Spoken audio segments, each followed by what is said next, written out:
Hello everyone, welcome to my channel. आज हम इस वीडियो में राज्य के नीति निर्देशक तत्वों के बारे में डिटेल में डिस्कस करेंगे, जो कि कॉन्स्टिट्यूशंस का एक बहुत ही इंपॉर्टेंट चैप्टर है।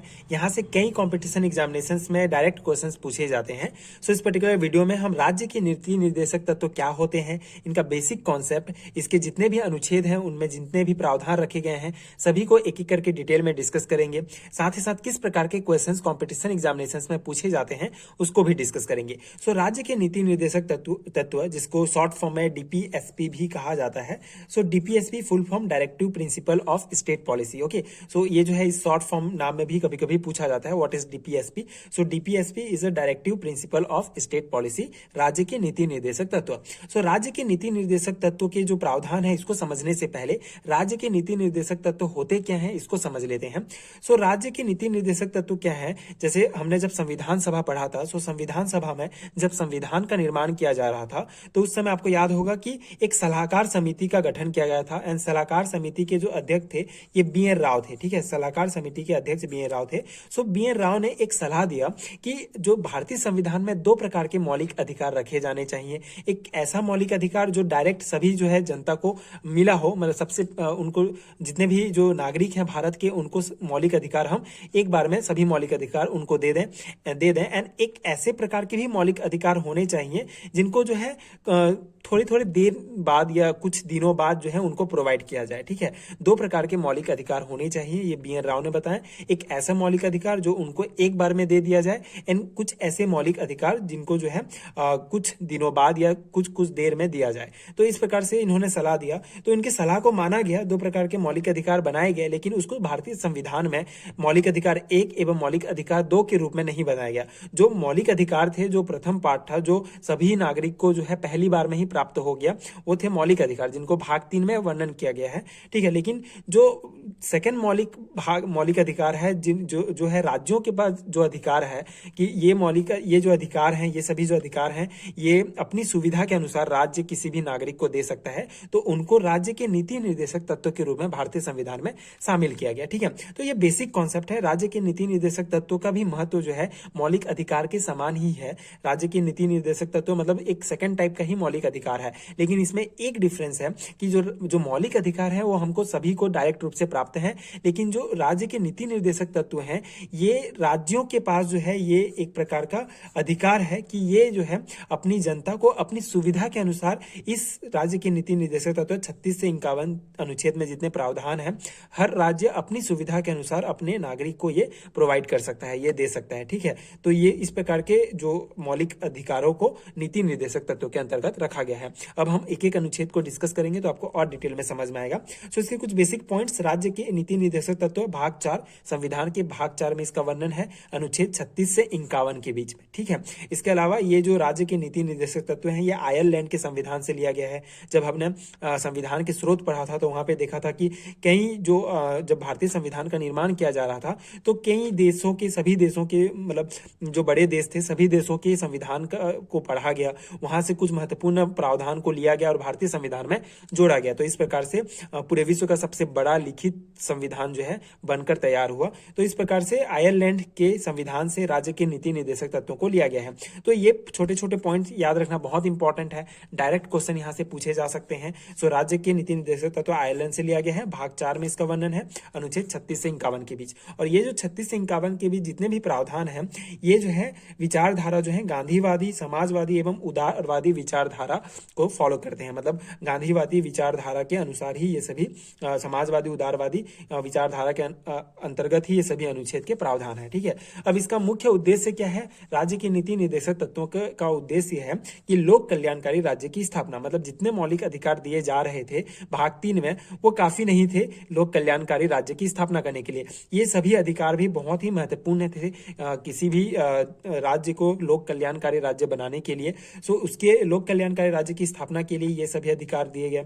इसके अलावा आर्थिक सामाजिक लोकतंत्र की स्थापना, ठीक है, आर्थिक सामाजिक लोकतंत्र की स्थापना करने के लिए ये जो है दो महत्वपूर्ण उद्देश्य हैं राज्य के नीति निर्देशक तत्वों के लिए। ठीक है, अब एक एक अनुच्छेद देखते हैं। तो अनुच्छेद 36 में जो है राज्य की परिभाषा दी गई है। मतलब कोई भी, जैसे हमारा देश जो है राज्यों का मतलब पूरा समूह है हमारा देश, तो ये जो देश है इसमें कोई भी एक क्षेत्र जो है राज्य कब कहलाएगा, जब ये अनुच्छेद 36 में दी गई परिभाषा के अनुसार, मतलब परिभाषा के अंतर्गत आएगा। ठीक है, इसमें राज्य की परिभाषा दी गई है एंड इस परिभाषा को जो फुलफिल करेगा वो राज्य घोषित किया जाएगा। इसके अलावा अनुच्छेद 36 में न्यायालय में परिवर्तनीय नहीं है। सबसे महत्वपूर्ण है ये जो है सबसे स्टार्टिंग में ही बता दिया गया है राज्य के नीति निर्देशक तत्वों में कि जो अनुच्छेद 37 है, अनुच्छेद 37 है, ये न्यायालय में परिवर्तनीय नहीं है। इसके अनुसार मतलब ये राज्य के नीति निर्देशक तत्वों के अंतर्गत जितने भी अधिकार हैं ये न्यायालय में परिवर्तनीय नहीं है। ठीक है, अनुच्छेद 37 में बताया गया है कि राज्य के नीति निर्देशक तत्वों के अंतर्गत दिए गए जितने भी अधिकार हैं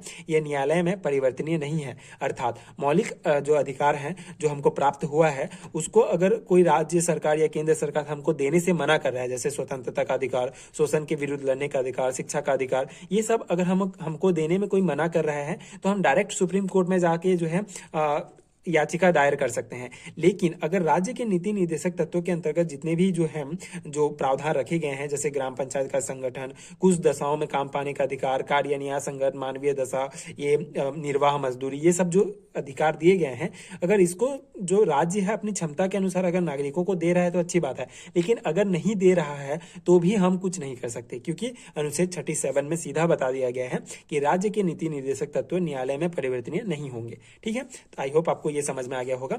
उसके बाद अनुच्छेद 38 में सामाजिक, आर्थिक और राजनीतिक न्याय की बात की गई है। ठीक है, यहाँ पे एक पॉइंट याद रखना कि सामाजिक, आर्थिक और राजनीतिक न्याय की बात की गई है, यहाँ पे धार्मिक न्याय की बात नहीं की गई है। ठीक है, तो यहाँ कभी कभी ऑब्जेक्टिव में यहाँ पे क्वेश्चन फंस जाता है कि सामाजिक, आर्थिक, राजनीतिक, धार्मिक कौन सा न्याय जो है हमको अनुच्छेद 38 के अंतर्गत राज्य के नीति निर्देशक तत्व के अंतर्गत प्राप्त नहीं है, तो धार्मिक न्याय हमको प्राप्त नहीं है। ठीक है, इसके अलावा अनुच्छेद 39 में है संसाधनों का उचित वितरण, समान कार्य समान वेतन। ठीक है, संसाधनों का उचित वितरण होना चाहिए और समान कार्य के लिए समान वेतन दिया जाना चाहिए। ठीक है, समान कार्य के लिए समान वेतन दिया जाना चाहिए। लेकिन यहाँ पे एक पॉइंट आपको ध्यान रखना है, क्योंकि ये जो है न्यायालय में परिवर्तनीय नहीं है, तो अगर आप छत्तीसगढ़ में निवास कर रहे हैं एंड एक जॉब कर रहे हैं, उसके लिए आपको 10,000 सैलरी मिलता है, कोई गवर्नमेंट जॉब है। लेकिन अगर मध्य प्रदेश में वही जॉब आप करते हैं, वहां पे 12,000 सैलरी मिल रहा है उसी काम के लिए, तो यहाँ पे जो है आप ये याचिका दायर नहीं कर सकते कि हमारे अधिकार के अनुसार हमको समान कार्य के लिए समान वेतन मिलना चाहिए। लेकिन ये जो है राज्य जो है अपनी सुविधा के अनुसार इसको लागू करेगा। ठीक है, तो इस प्रकार से ये जो है बहुत इंपॉर्टेंट है कि जितने भी जो अधिकार हैं राज्य नीति निर्देशक तत्वों के अंतर्गत ये न्यायालय में परिवर्तनीय नहीं है। ठीक है, अब आगे बढ़ते हैं।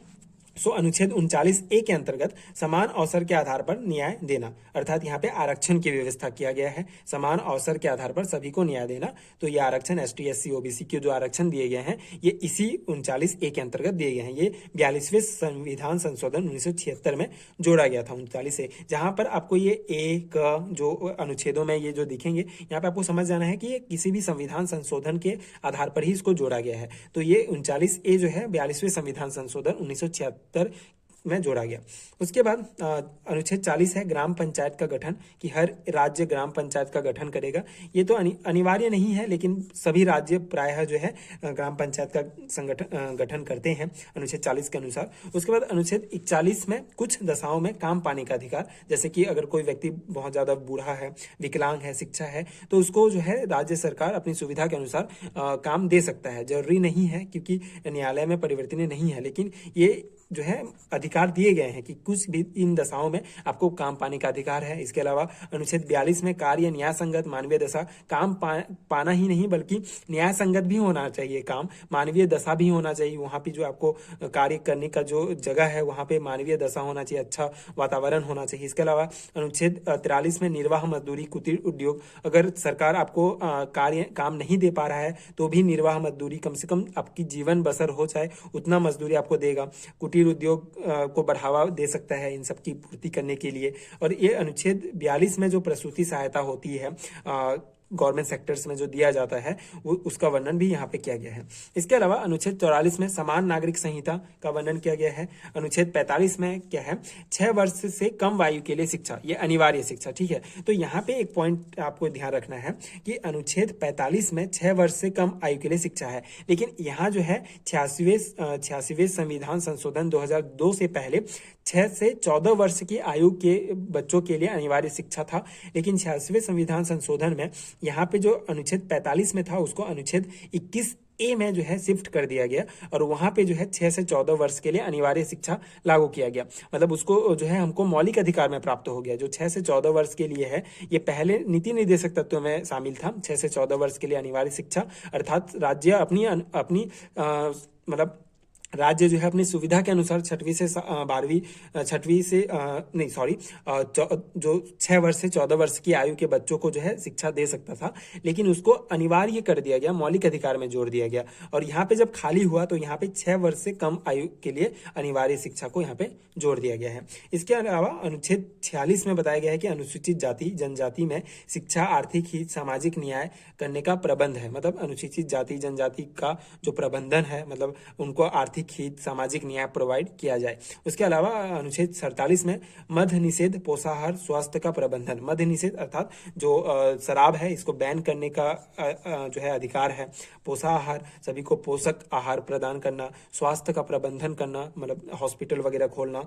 सो ये जो है ये राज्य के नीति निर्देशक तत्व के अंतर्गत आते हैं, ठीक है। तो मद्य निषेध ये तो है, लेकिन ये कई राज्य मतलब मैक्सिमम कोई राज्य जो है मद्य निषेध नहीं किया है, क्योंकि यहाँ से ही ज़्यादा जो है उनको टैक्स प्राप्त होता है। तो यहाँ पे ये जो हमको अधिकार प्राप्त है कि मद्य निषेध होना चाहिए राज्य में, लेकिन ये राज्य अपनी सुविधा के अनुसार करेगा, हम इसके लिए कुछ नहीं कर सकते हैं। इसके अलावा अनुच्छेद 48 में कृषि, पशुपालन, दुधारू पशु के विकास संबंधी प्रावधान रखे गए हैं। अनुच्छेद 48 में पर्यावरण संरक्षण, 42वें संविधान संशोधन 1976 में से जोड़ा गया, इसमें पर्यावरण संरक्षण की बात की गई है। अब है अनुच्छेद 39 जिसमें राष्ट्रीय महत्व स्मारक स्थानों का संरक्षण की बात की गई है, ठीक है। अनुच्छेद 39 में। अनुच्छेद 50 में कार्यपालिका एवं न्यायपालिका का पृथक्करण किया गया है, ठीक है। तो ये पॉइंट्स आपको याद रखने हैं। अनुच्छेद 51 में अंतर्राष्ट्रीय शांति और सुरक्षा की अभिवृद्धि। तो इस प्रकार से जो हमारा भाग 4 है राज्य के नीति निर्देशक तत्व, जितने भी इसके अनुच्छेद हैं हमने डिस्कस किया। आई होप आपको समझ में आया होगा। बहुत ही बेसिक कॉन्सेप्ट है, बहुत ही ये अनुच्छेद आपको रटना होगा, मतलब याद ही करना होगा। कुछ ट्रिक्स आप अपने से बना सकते हैं एंड आप नॉर्मली याद कर सकते हैं, और इसके अंतर्गत जो आते हैं वो मैंने समझा दिया, जितना इंपॉर्टेंट है आपको समझ में आ गया होगा। इसके अलावा कुछ इंपॉर्टेंट पॉइंट्स हैं, जैसे केशवानंद भारतीय बनाम केरल राज्यवाद 1973। ये क्या कहता है कि मौलिक अधिकार ऊंचा है। बेसिकली जब मौलिक अधिकार और राज्य के नीति निर्देशक तत्वों को लेकर जो है कई जो जानने वाले हैं, संविधान को जानने वाले हैं, उनका मत था कि कोई कहता था कि मौलिक अधिकार ज्यादा ऊंचा है, कोई नागरिक राज्य के नीति निर्देशक तत्व है उसको ज्यादा ऊंचा है, ये मानते थे। तो केशवानंद भारतीय बनाम केरल राज्यवाद 1973 इस सुप्रीम कोर्ट ने ये कहा कि मौलिक अधिकार ऊंचा है राज्य के नीति निर्देशक तत्व से। लेकिन 42वें संविधान संशोधन, जिसे मिनी कॉन्स्टिट्यूशन भी कहा जाता है 1976 में, मिनी कॉन्स्टिट्यूशन क्योंकि 42वें संविधान संशोधन में बहुत सारे बदलाव किए गए थे संविधान में, इसलिए इसको मिनी कॉन्स्टिट्यूशन, छोटा संविधान भी कहा जाता है। तो इसमें कहा गया कि नीति निर्देशक तत्व श्रेष्ठ है। इसके अलावा मिनर्वा मिल्सवाद 1980, इसमें बताया गया कि दोनों में संतुलन है, दोनों एक दूसरे के पूरक हैं, और इसी को जो है अधिक मान्यता दिया जाता है कि जो राज्य के नीति निर्देशक तत्व हैं, मौलिक अधिकार हैं, दोनों में संतुलन है, दोनों एक दूसरे के पूरक हैं, दोनों का समान महत्व है। तो इस प्रकार से आपको याद रखना है कि मिनर्वा मिल्सवाद 1980 में बताया गया कि दोनों एक दूसरे के पूरक हैं, ठीक है। तो ये पॉइंट्स आपको ध्यान रखने हैं। तो इस प्रकार से यहाँ पे डायरेक्ट क्वेश्चंस पूछे जाते हैं यहाँ से। ये सभी अनुच्छेद आपको याद होने चाहिए, राज्य के नीति निर्देशक तत्व, इसके इंपॉर्टेंट पॉइंट्स और ये सभी जो बेसिक कॉन्सेप्ट हैं, ये चीजें। सो आई होप आपको समझ में आया होगा राज्य के नीति निर्देशक तत्व। अगले वीडियो में हम मौलिक कर्तव्यों के बारे में डिटेल में डिस्कस करेंगे, जो अगेन कॉन्स्टिट्यूशन का एक महत्वपूर्ण पार्ट है। सो आगे की वीडियोज देखने के लिए चैनल के साथ जुड़े रहिए, और अगर आपको इस नोट्स का PDF चाहिए तो आपको नीचे डिस्क्रिप्शन बॉक्स में लिंक मिलेगा, वहां से आप डाउनलोड कर सकते हैं। जो आपके कई कॉम्पिटिशन एग्जामिनेशंस में जहां GK से रिलेटेड क्वेश्चंस आते हैं, सभी के लिए बहुत ही इंपॉर्टेंट है, बहुत ही यहाँ से डायरेक्ट क्वेश्चंस पूछे जाते हैं। सो अगर आपको इसका PDF चाहिए तो आपको description box and comment section में लिंक मिल जाएगा। सो आगे की वीडियोस देखने के लिए चैनल के साथ जुड़े रहिए। Thank you so much for watching.